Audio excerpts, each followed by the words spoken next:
Hey guys, what's up? I am here to give you guys a recap on the new episode of Dr. Stone, which is on episode 22. Now, this episode right here was actually pretty cool and some nice development for a certain character that I was really concerned about. Even though, he doesn't seem that way, there are many ways that another character brought up about what his instincts are. So, if anything else, let's just get this started. We have to it that Senku and Chrome decides to bring Magma with them to go gather more tungsten or the silhouette rock, the one that will allow them to make the progress of making cell phones and communication devices, obviously. But of course, everyone else was actually concerned about this because they all still know they all know Magma deep down that he wants to be king of the hill kind of thing stuff. But because of these concerns, they hope that Senku and Chrome will be okay. But with Magma around, it's even more concerning for them, or worrisome, whichever one that seems fitting for you in terms of the wording. But they decide to let Senku and Chrome take Magma with them because they're gonna need some muscle brawn guy to do a lot of work. And then there was a scene with Gen having to tell Magma something, and Gen's saying something sinister by saying out loud, "Ha ha! Senku's now out of the village." But that surprise came about towards the end of the episode, which I go oh, that's pretty cool. And we see to it that that going to the scene with Chrome, Magma, and Senku, they are in the cave where they should be able to find the rock they need, but apparently, of course, they are in a field part of a cave, or should I say, they're somewhere in part of the cave where the stone that the ground that they're walking on is very brittle, or should I say very weak, so they had to be careful. Senku almost fell in, but Magma decides to save him, but Chrome thinks Magma was trying to kill him, and Magma lets out all of his resentment and rage towards Senku for ruining everything that he wanted to become part of the village here and there. And Senku, on the other hand, tried saving Magma despite him being weak. I'm thinking about mine, Chrome, aren't you gonna freaking help out, you genius? But I think it was a good idea that Chrome decides not to help out, because here's where Chrome comes into play. Eventually, after Senku talking some sense to Magma here and there about how people, even though they may be he is a twig and everyone else is having a brains or something, they always gonna need very strong people to do some heavy lifting labor, because that's how humanity works. You can't work without the other you can't work without the other, because you need to progress each other over something that you don't have the advantage of. I mean, Magma's a muscle brain who has no intelligence, but his strength is what's needed in their quest for tungsten, or that rock, that gemstone rock.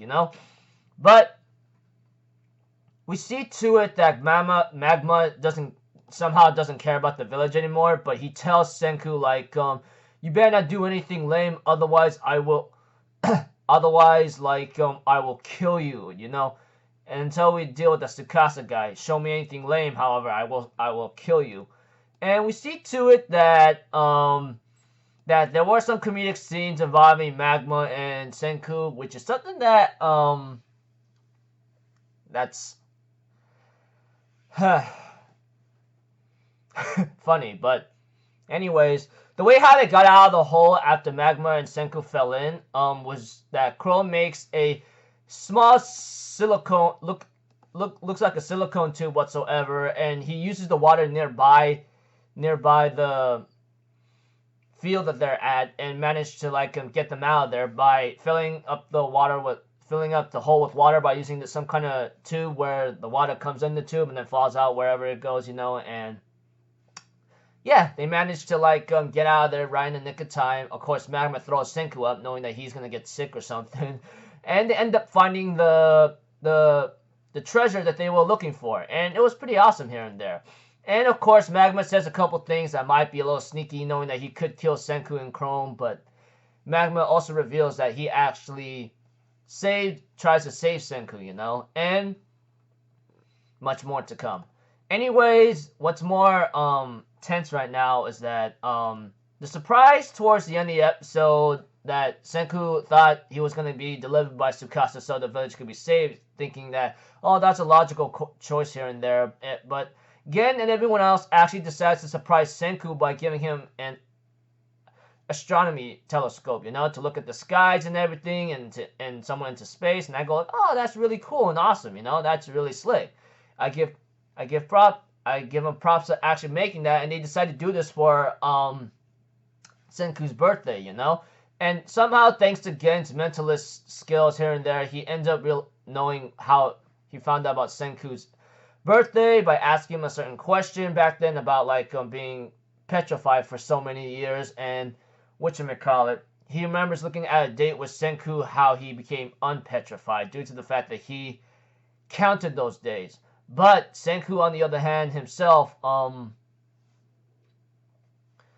even though like they all try to like give Senku a present, Senku says like, oh, this is a nice watchtower where we can spy on Tsukasa. I'm thinking about my, oh, that's just funny as hell, but still nice for them to give something to Senku, you know. I mean, like even Gen, after realizing how crazy Senku is, he actually admires him, or he actually says that you're a pretty cool guy in a certain sense. And I know you're gonna say, oh, that's pretty cringy here and there, you know. And then Senku's like, yeah, that's because it is cringy, etc. You know. And I'm thinking in my mind, that's really sweet. I mean, like Senku may come out like this arrogant, smart-minded, genius intellect individual with able to like do a lot of things, but he knows that he can't do it without some help. And of course, like he has a good heart, man. I mean, like sure, he may come out like a arrogant boy here and there, but he really cares about having to. Well, he cares a lot about his friends and people who are very loyal to him. Even I would feel the same, but yeah. Anyways, looking forward to the next episode. There's only a couple episodes left, guys. There's only 23 next week, and after that, there's only 24, man. It is really, really sad to see like some series that's very lovable, in my opinion, coming to an end. I mean, like, don't know what's really bound to happen next, but we'll have to see. So, until then, people, I'll see you guys in the next video. I'm Alpha Zero. Have a good day. I'll see you guys next time, alright? Peace out. Bye-bye. Toot toot.